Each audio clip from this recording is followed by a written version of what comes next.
교도소에는 남자가 많고 교회에는 여자가 많다라는 말이 있습니다. 교도소를 가보면 정말 남자들이 압도적으로 여자보다 많습니다. 그런데 교회에는 여자가 남자보다 압도적으로까지는 아니겠지만 어쨌든 많은 것은 사실입니다. 이런 비율로 보면 천국에도 여자가 남자보다 더 많지 않을까 하는 그런 생각을 해볼 수 있습니다. 교회는 가정처럼, 가정은 교회처럼이라는 말이 있습니다. 만약에 가정에 여자가 없다면 진정한 가정이 이루어지기가 어려울 것입니다. 마찬가지로 교회에 여자가 없다면 좀 상상하기가 어려울 것 같습니다. 가정에서도 여자가 중요하고 교회에서도 여자가 중요합니다. 마찬가지로 나라에서도 여자가 중요합니다. 우리나라 근현대사를 살펴보면 우리나라의 진정한 개화는 그리스도인들에 의해서 이루어졌다 해도 과언이 아닐 정도로 우리나라의 개화에 기독교가 큰 역할을 했습니다. 그런데 우리나라 개화에 있어서 여성들의 활동에 대한 것은 간과하기가 쉽습니다.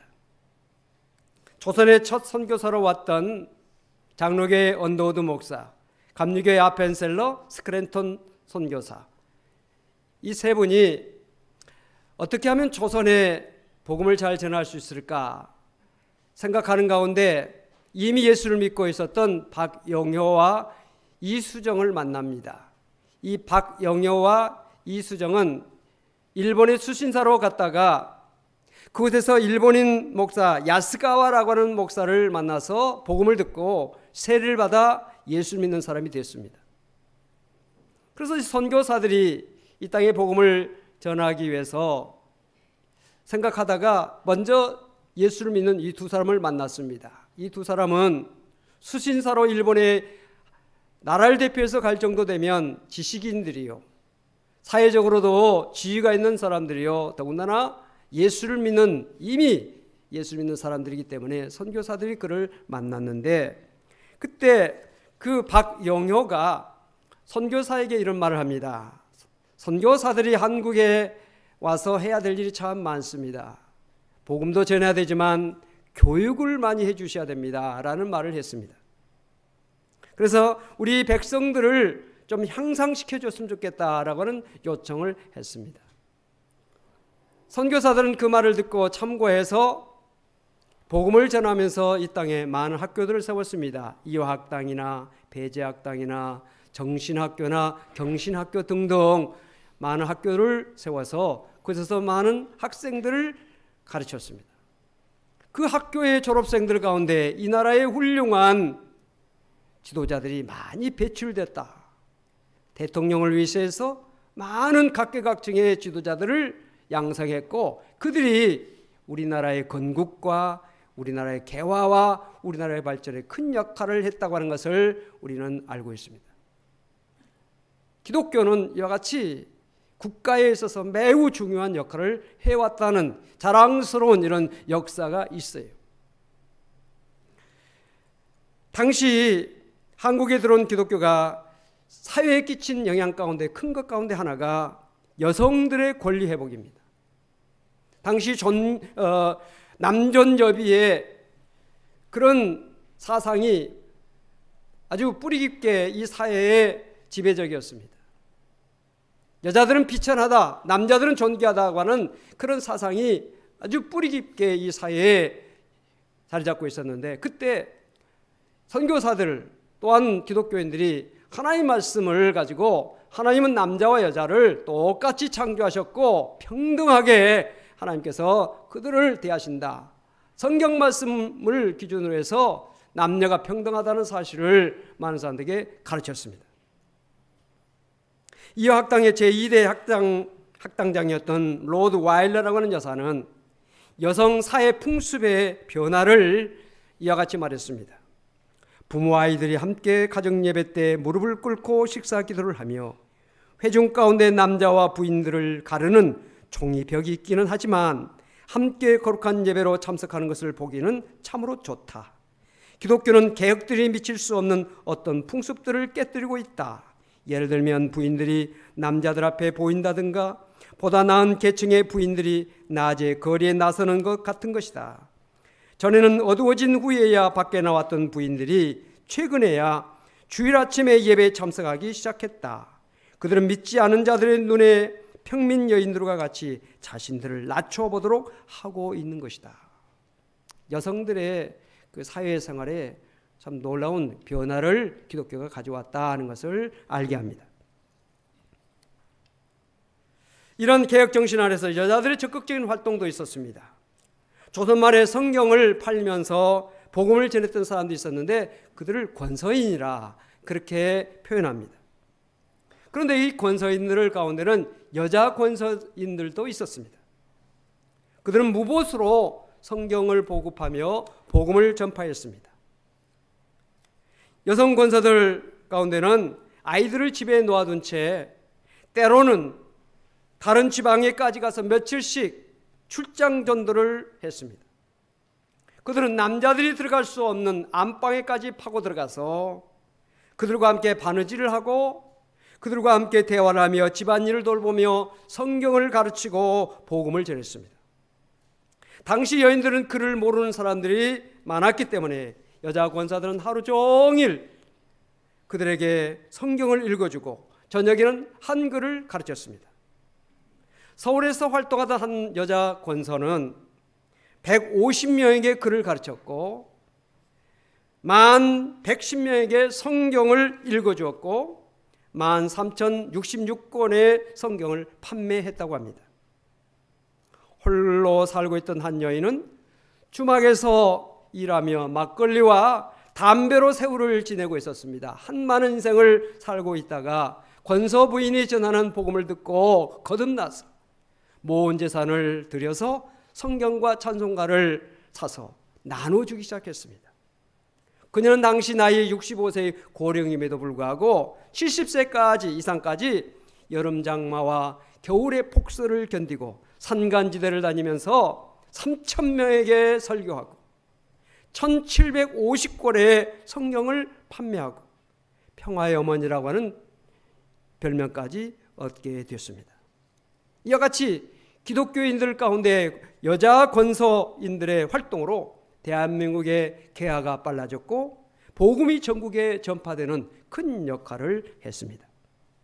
사랑하는 성일 여신도 여러분, 한국 개화계의 소수였지만 기독교인 여성들이 이 나라의 어둠의 역사를 걷어내고 새 역사의 아침을 맞이하는 주역을 했다고 하는 사실을 우리는 기억하십시다.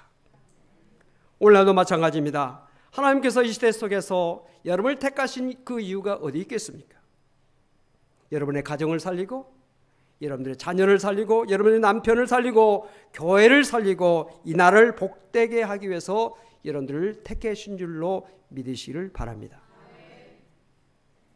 성일 사랑하는 여신도 여러분이 살면 우리 교회가 삽니다. 우리 교회가 살면 우리 기장교단이 삽니다. 우리 기장교단이 살면 한국교회가 삽니다. 한국교회가 살면 이 나라가 살게 되는 것이에요. 그래서 한 사람이 중요한 겁니다. 의인한 사람 없어서 소돔과 고모라가 멸망했지 않습니까? 예루살렘 성이 멸망한 이유가 예레미야서 5장 1절에 나와 있습니다. 진리를 구하는 자를 한 사람이라도 내가 이 성에서 찾으면 이 성을 사하리라. 예루살렘 성을 바라보면서 예레미야에게 하나님께서 말씀하신 그 내용, 진리를 구하는 자 한 사람이었기 때문에 예루살렘이 무너졌다는 것을 우리는 알 수 있습니다. 오늘 본문에 나오고 있는 에스더라고 하는 히브리식 이름은 하다사입니다. 이 하다사는 식물의 이름인데 푸른 떨기나무라고 하는 그런 이름의 뜻이 있어요. 푸르게, 어려운 시대 속에서도 푸르게 자라라 라는 그런 의미로 그의 부모가 이름을 지어준 것 같습니다. 에스더라고 하는 이름은 페르시아식 이름입니다. 에스테르라고 하는 이름에서 파생된 이름인데 그 뜻은 별이라고 하는 뜻입니다.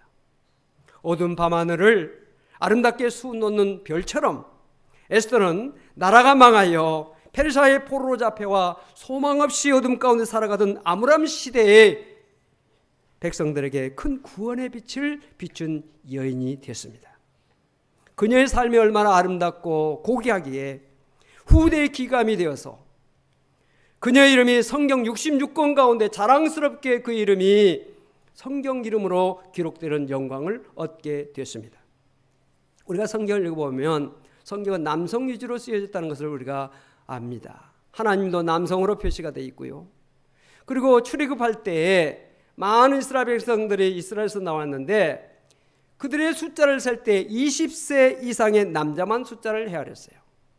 우리가 잘 알고 있는 오병이어의 기적의 역사를 우리가 복음서를 통해서 보고 있는데 거기에 5,000명이라고 하는 그 숫자는 장정 5,000명입니다. 여자 그리고 아이들은 제외됐어요. 그만큼 성경은 남성 위주로 그렇게 쓰여져 있습니다. 이런 환경 속에서도 에스더라고 하는 여자 이름이 당당하게 성경의 책 이름으로 기록됐다고 하는 것은 얼마나 그 에스더라고 하는 사람이 큰 일을 했다고 하는 것을 우리에게 반증해 주고 있는 것입니다. 우리가 에스더를 읽어보면 하나님이라고 하는 이름이 한 번도 나와 있지 않습니다. 성전도 나와 있지 않고요. 제사도 기록이 되어 있지 않습니다. 그래서 하나님의 말씀으로 이것을 인정할 수 있느냐 없느냐, 그래서 이것이 성경에 합당하느냐, 정경에 들어올 수 있느냐라고 하는 논란이 많았습니다. 그럼에도 불구하고 에스더서는 에스더라고 하는 한 여인을 통해서 이방나라 페르시아에 끌려간 유다 백성을 전멸 직전에서 구원해 주신 하나님의 놀라운 섭리와 무한한 은총이 가장 잘 나타난 보석과 같은 책으로 인정되어서 성경에 자랑스럽게 정경으로 채택이 돼서 들어와 있는 것입니다. 에스더는 불우한 어린 시절을 지냈습니다. 일찍 부모를 잃었습니다. 그의 사촌 오라비 모르드게이스라에서 어린 시절을 자랐습니다. 에스더는 미모가 아름답고 총명하며 믿음이 좋은 여자였습니다. 그런데 마침 페르시아 왕 아수에로가 신하들과 잔치를 벌리는 가운데 흥을 돋구기 위해서 자기의 왕후 와스디를 잔치자리에 부릅니다. 근데 그 와스디는 아마 이런 생각을 했을지 모르죠. 내가 남자들의 술판에 흥을 돋구러 나가는 여자냐? 그래서 거부했습니다.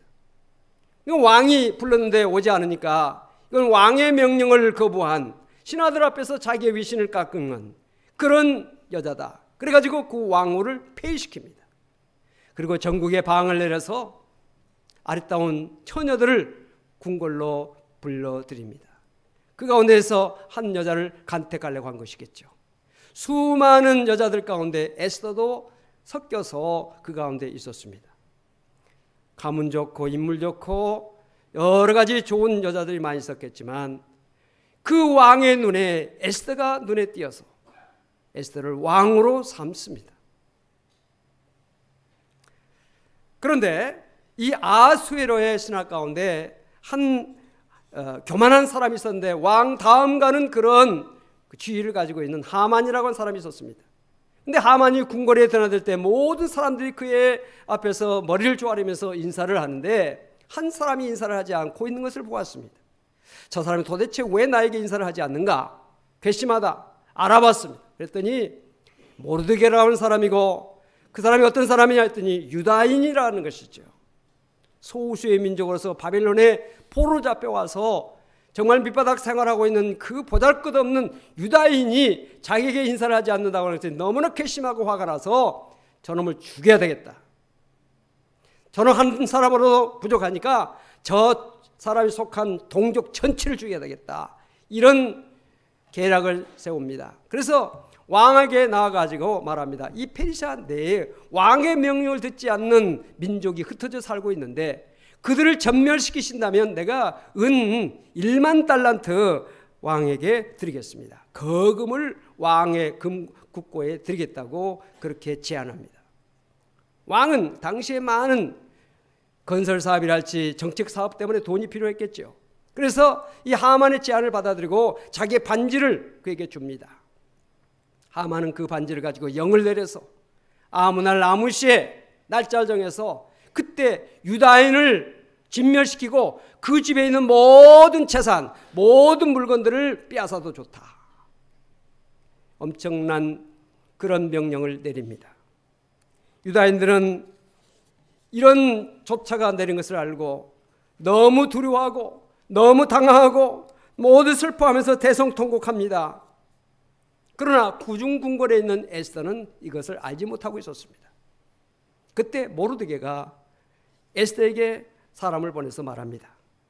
그 내용이 오늘 본문 13절, 14절에 나와 있는 내용입니다. 우리 같이 말씀을 함께 14절과 13절과 14절 함께 말씀을 읽도록 하십시다. 모르드게가 그를 시켜 에스더에게 대답하되 너는 왕궁에 있으니 모든 유다인 중에 홀로 목숨을 건지리라 생각하지 말라. 이때 내가 만일 잠잠하여 말이 없으면 유다인은 다른 데로 말미암아 노임과 구원을 얻으려니와 너와 내 아버지 집은 멸망하리라. 내가 왕위의 자리를 얻은 것이 이때를 위함이 아닌지 누가 알겠느냐 하니. 아멘. 내가 궁궐에 있다고 잠잠하고 있으면 너 혼자 구원받을 수 있겠다 그렇게 생각하지 말라는 것이죠. 유다인들은 너 말고도 다른 방법으로도 하나님께서 구원해 주실 것이다. 그러나 너와 내 아버지 집은 멸망하게 될 것이다. 내가 왕후의 자리를 얻은 것이 이때를 위함인지 누가 아느냐? 이런 말을 전합니다. 이 말을 들은 에스더가 어떻게 응답합니까? 에스더가 모르드게에게 사람을 보내서 말합니다. 모든 유다인들을 3일 동안 금식하며 기도하게 해달라. 나도 내 시녀들과 함께 3일 동안 금식하고 왕 앞에 나가서 우리 동족을 살려달라고 내가 이야기할 테니까 나를 위해서 기도해달라고 그렇게 말합니다. 궁궐 법도에 따르면 누구든지 왕이 부르지 않으면 왕 앞에 나갈 수가 없고 왕 앞에 나갔을 때 왕이 금규를 내밀지 않으면 그는 그 자리로 끌려가서 죽임을 당합니다. 그런데 왕이 에스더를 부른 지가 30일이 넘었다는 것이죠. 이런 때에 에스더가 왕 앞에 나간다는 것은 자기의 목숨을 거는 일이 아닐 수가 없었습니다. 그러나 에스더는 동족을 구원하기 위해서는 지금이 그때다. 내가 지금 쓰임받는 이때가 바로 나를 왕으로 세우신 하나님의 섭리가 있는 것이 아니냐라는 생각을 합니다. 왕 앞에 유일하게 나갈 수 있는 유다인으로서 자기 외에 누가 나갈 수 있겠느냐 이런 생각을 하니까 하나님께서 나를 이때를 위해서 나를 세우셨구나 이런 생각을 하게 된 것이죠. 왕 앞에 나갈 수 있는 유일한 중보자, 이것은 우리 주 예수 그리스도께서 우리의 죄와 사망에서 우리를 구원하시기 위해서 이 땅에 오신 중보자 예수 그리스도의 모습을 에스더의 모습 속에서 우리는 발견하게 된 것입니다. 얼마나 귀합니까? 에스더의 모습 속에서 예수 그리스도의 모습이 나타나다니. 오늘 여러분들의 말과 행동과 삶 속에서 예수 그리스도의 향기가 나타나고 예수 그리스도의 사랑이 나타나고 예수 그리스도의 복음이 나타난다면 얼마나 영광스러운 일이겠냐는 것이죠. 그녀의 마음속에 죽으면 죽으리다. 죽으면 죽지. 내가 한 번 죽겠느냐? 두 번 죽겠느냐? 내가 한번 나가서 해보겠다 하는 그런 마음을 갖습니다. 에스더는 자기 몸 하나보다도 동족을 살리고자 하는 마음을 가진, 거룩한 마음을 가진 것입니다. 나 한 사람의 어떤 것보다도 정말 내 주변 사람들, 교회를 살리고 민족을 살리는 거룩한 마음이 그 에스더에게 있었던 거예요. 세우는 자가 있는가 하면 허는 자가 있죠. 살리는 자가 있는가 하면 죽이는 자가 있습니다. 잠언서 14장에 지혜로운 여인은 자기 집을 세우되 미련한 여인은 자기 손으로 그것을 허느니라 그랬습니다. 예수님께서 이 땅에 오신 자신의 목적을 요한복음 12장에서 이와 같이 말씀하셨습니다. 우리 같이 한번 읽어보십시다. 내가 진실로 진실로 너에게 이르노니 하늘의 밀이 땅에 떨어져 죽지 아니하면 하늘 그대로 있고 죽으면 많은 열매를 맺느니라. 아멘. 하늘의 밀이 땅에 떨어져 그대로 있으면 아무런 일을 할 수 없지만 그것이 죽으면 많은 열매를 맺는다는 것이죠. 이것이 예수님의 이 땅에 오신 목적이요, 에스더가 갖는 마음이 그 마음이었던 것입니다. 사랑하는 여신도 여러분, 내가 이 시대에 믿음의 사람 된 거, 이때를 위하면 누가 아느냐? 여러분, 믿음은 어려운 일을 당할 때일수록 빛이 나는 것입니다. 믿음이라고 하는 것은 보통 때는 알지 못하지만 깜깜하고 암울하고 어렵고 모든 게 절망적일 때 그 가치가 나타나는 거예요. 우리 교회가 어렵습니까? 여러분의 믿음을 보이시기 바랍니다. 할렐루야. 내 한 사람의 믿음이 교회를 살리고 성도를 살리고 교회를 영화롭게 하고 하나님의 영광을 나타내는 일이 된다는 사실을 기억하시고, 이럴 때 여러분들의 믿음을 보일 수 있기를 바랍니다. 에스더의 믿음. 나 한 사람 어찌 돼도 좋다, 내 동족이 살면 된다, 내 주변에 있는 사람들이 살면 된다고 하는 거룩한 마음이 바로 예수님의 마음이요, 오늘 우리가 예수 믿는 사람이라고 할 때 그런 마음을 갖는 것이 합당해야 된다, 그런 마음을 갖는 것이 마땅해야 된다는 것이죠.